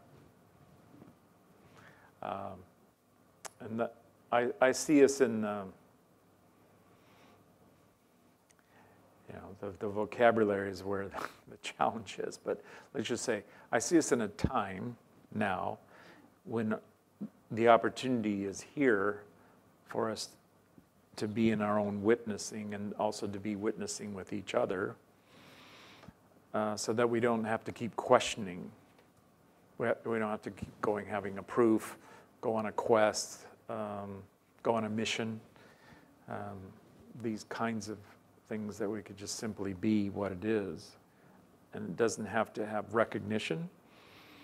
So we don't have to have like, what are the current numbers? What are the polls saying? Whatever the data is on, what does YouTube track? Oh, site visits, and did they stay, and did they open up this portal? And it's like, and what does that mean? Well, it means there's more sizzle over here, but for what? And it's like, well, if they give up things of value like their time or their money, in this world, that seems, valuable, or the world worships time and money. Other things, but like sense pleasure or these kinds of things. But part of that is, well, it only can satisfy in limiting degrees. I want something that always satisfies and perpetually offers its value. It doesn't have a limited supply. So that can still work with technology, but we need to find a new gateway because the next era is going to be slightly different. So I don't look like we need a new religion or we need a new teacher, a language, you could say politics, economics, all the institutional ways of relating to what's going on in this world. Yeah. In my point of view, is it's all here. That's right. Long, long ago, and my observation is in the frequency of what is culminating and manifesting. So it's just another evolution. In the natural laws that we're all dealing with, like physical law, natural law, like nature, like how much oxygen is there per square meter. And then how many pollutants are also there per square meter. Then how many pollutants are in the body because we're breathing it, drinking it, ingesting it. You go, where are you going? It's like, well, if we don't learn how to harmonize with it and handle what we're doing here as a creative reality, then at some point it confronts us with our inability to harmonize with what's here. And then you say, well, we came here to harmonize with what's here, get along with the world, be at peace with the world. You go, oh, I seem to remember, like, there's some distant memory log here, that said, love it all. You're not lost, so don't worry, don't be afraid. It's a proving ground. It's a ground where you will become co-creator. You will wake up to your mastery that's instilled in you, however long it takes. So however many rounds you need. And the beauty in that is, even if we mess this world up, so it's just smoldering, it's been done before, Atlantis. So if you just understand, like, oh, so we messed it up before and we're sort of back in some manner of looking at it, then we're working it out all over again. And even if we mess it up again, it would recreate itself, if not in this world, in some other world. So we're just fulfilling what we came here to do. Love is the opening door. Love is what we came here for. You go, you mean that's it? That's something we learned in kindergarten. I go, yes, we did. We even learned before we came, before we were imprinted by the psychic material nature. The soul had all of the instructions, the DNA, whatever you want to call that. It was in there. It's still in there, so it will fulfill itself. So to me, part of completion is you just realize, okay, I don't need to take the class any longer. I'm going to pass the class. I don't need more information. I need to respond in the way that's correct. So in the final examination, I give you the correct responses. And you say, you go. You've overcome. You're out of this class. You don't have to come to this class anymore. That's what we're doing in this movement. And that's why in so many ways, if we look at it, you go, but this has been said over and over and long ago, and you guys aren't really doing anything new or even saying anything new. Is go, yeah, but if you look around, it's in a new conditionality, so we do need to update ourselves. Yeah, like if we're coughing, what's that about? If our babies are dying in childbirth, what's that about? That we would look at these things. Is there happiness amongst us? Is there suffering? And you'd say, I think we've been here long enough so we don't have to suffer like this. That's right. And then you can elect yourself, so you save yourself. So the salvation is you choose back. You choose back into this thing we call the Christ. And it has other names, so I'm not trying to sell it in a particular way, but it is an anointing of the Spirit. And it will know of your intention. It will know, like, I'm raising my hand, I want to go now. And then if we look around, we say, there's people that aren't here. It's like, where'd they go? Let's consider they went to the calling of the salvation and the anointing. And maybe that gives us an idea, like, I think I want to do that. So that the calling would take us perhaps into a place where there's not a lot of bodies. Sometimes people think that if it's really on purpose with the highest purpose in this world, that it would be popular. That's okay with me, by the way. If billions were doing this, it's just fine. It'd really be great.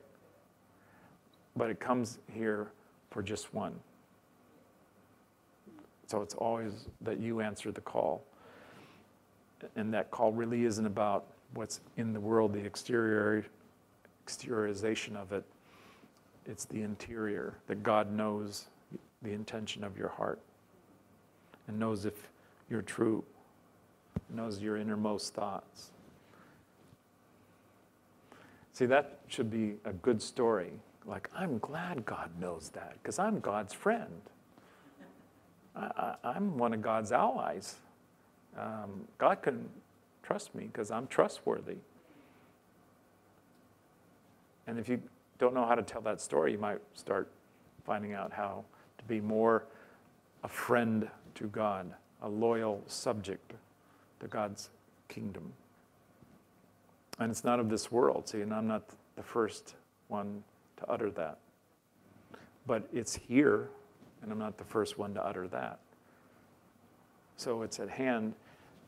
So is it a spaceship? Some people wonder about that. Like, do we go to some address and we come there at 4:30 in the morning and we put on our Nike shoes and we go? That was a little bit of a joke, but because Hale Bop is appearing. See, to me, if that's how it works, do you understand? If that's how it works, I'm in. I'm into how it works because it works. So I don't have an allegiance to this way. Do you understand that? My allegiance is to a living truth. That's my allegiance. To a God of love. That's my allegiance. And then my life becomes marked like, do I show that? So we're going to be tested. I'm tested. We're all tested. If you're here, you're being tested. And my invitation is like, answer that test in the way that will graduate you to where your soul belongs. You know, that your soul's destiny is to release that body and this body. So we're all going to do that. That'll be just about enough of that at some point. That's what it is. And you go, well, I want to sign on to that thing where you take it with you. You know, my point of view is like, maybe that costs a lot, or that's like an unnecessary class. If you can just drop the body and go instantly, wouldn't you rather do that, or do you want to sign on? No, I want to change the vibration of this body and take it with me. Just kind of, all right, you might be here for a while, you know, while you keep raising the vibration of this. That's called from the bottom up approach, and we do from the top down. Like, let's invite the higher frequency, the highest frequency to come in, so at some point there's no difference and we go. However that works. Anything else? No, that's totally it, I think. Thanks. Okay. God bless. All right. Did you hear those words about that'll be just about enough of that? That was like, oh, okay, I got you. Like, it's high time. So, what did they do this? Someone's been in television. Lee, is that wrap it up? Is that what that means? Yeah. So I just wanted you to know I got that sign.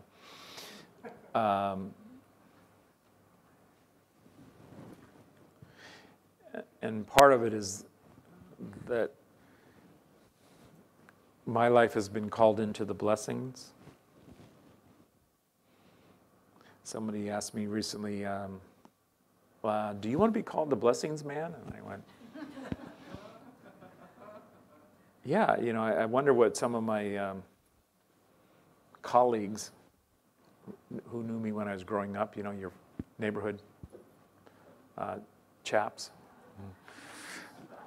Blokes, there it is. Chaps is over there somewhere. Blokes, there we go. I think that if people in my neighborhood heard, and maybe they have by now, what I'm doing, I think they'd go, really? John Morton's doing what? He's doing blessings? They call him the blessings man? Oh, come on. But to me, this is where God moves in mysterious ways.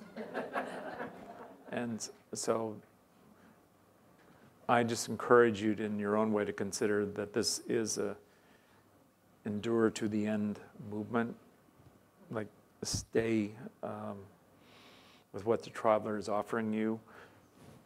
And people have asked me, like, is there a stage where you basically you're in while you're still in the body? And J.R. answered that, and he's not the only one. As long as you're in a body, you can fall. So he was including himself. So then what it really says is keep going. So even if you're here for the first time and you're still wondering, like, what the hell is this? Yeah, that's okay. I kind of started out like that.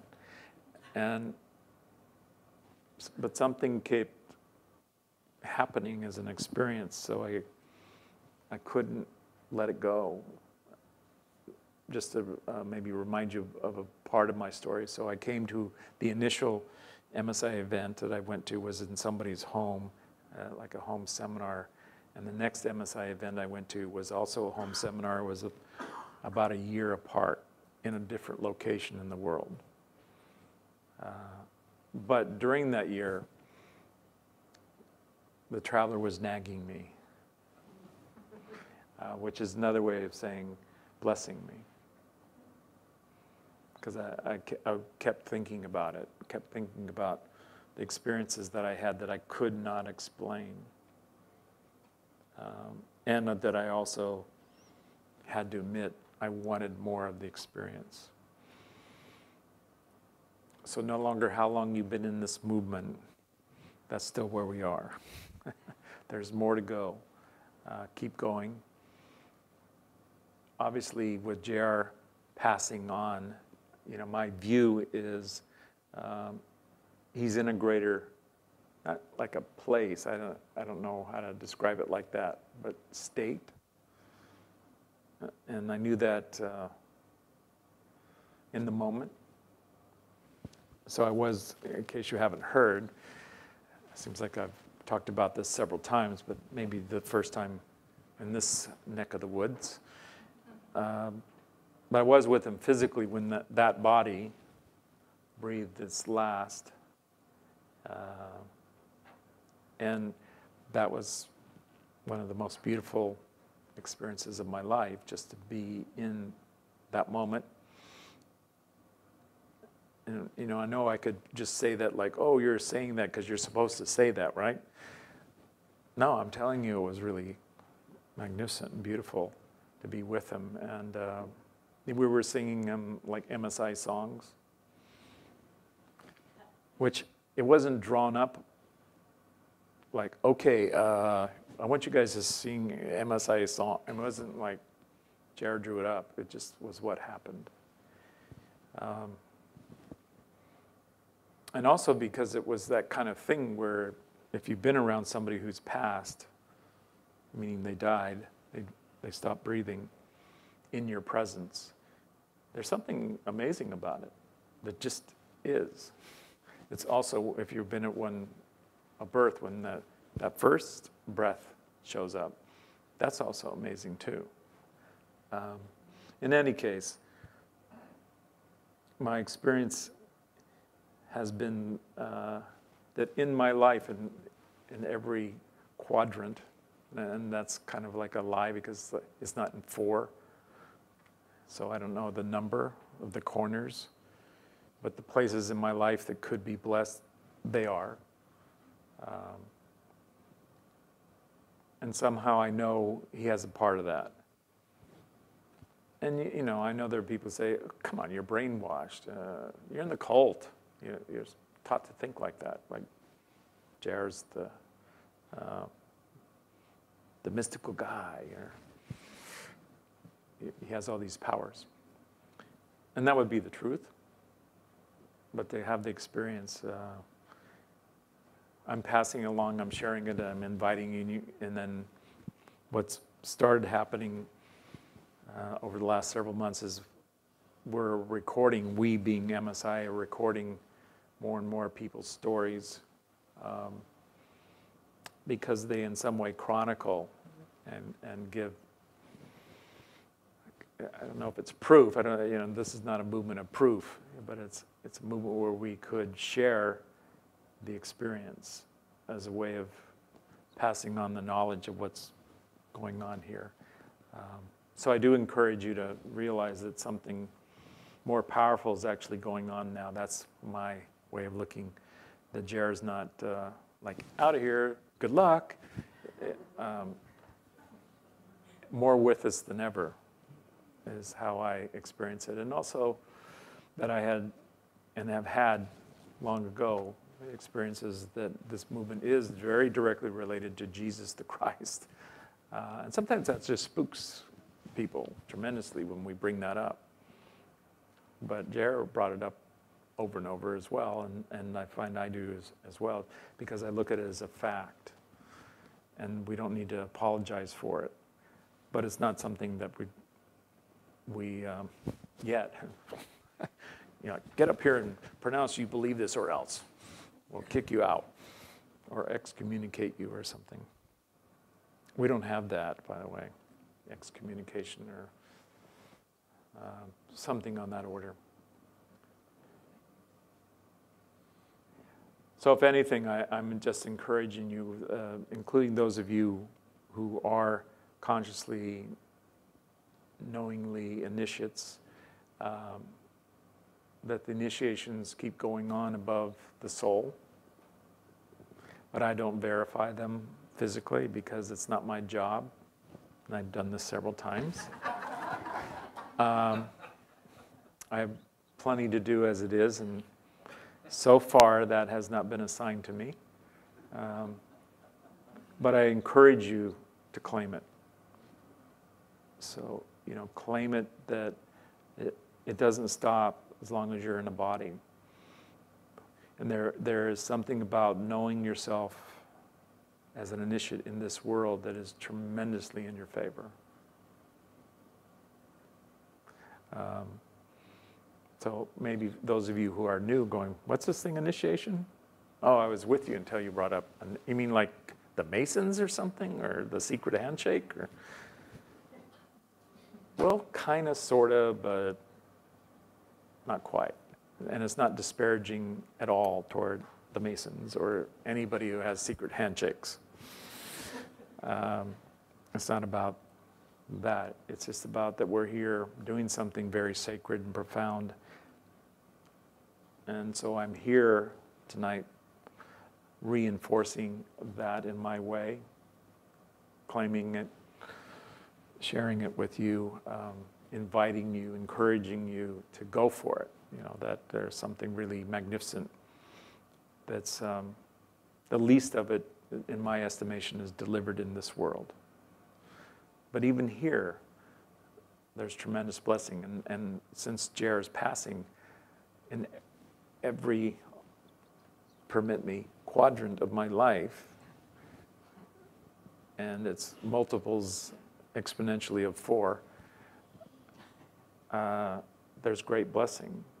So I just realized, well, if it can be blessing in what's here in the world, what is it?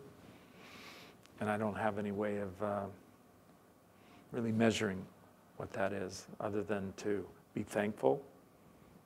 I do consider that we're a spiritual family wherever we meet up, like here in Brisbane, that we're a kindred souls.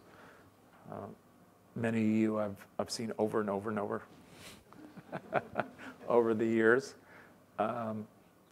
So when I talk to my children, and they've taken more interest, by the way, that's Zane and Claire, if you're following that story. They're taking more of an interest in what Dad is doing and been doing all these years. And that's one of the quadrants where there's blessing. Since Jer's passing, both of them have taken greater interest in what this is. And of course, in my heart, I want them to take all the interest and take advantage of the opportunity their dad is presenting. But it's never been a forced march, which may seem strange. Your own kids don't attend your seminars. Long ago.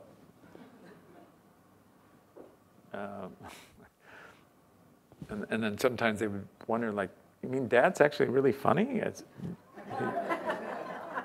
Really? He has a sense of humor? I'm exaggerating, but then again, I'm just filling it in.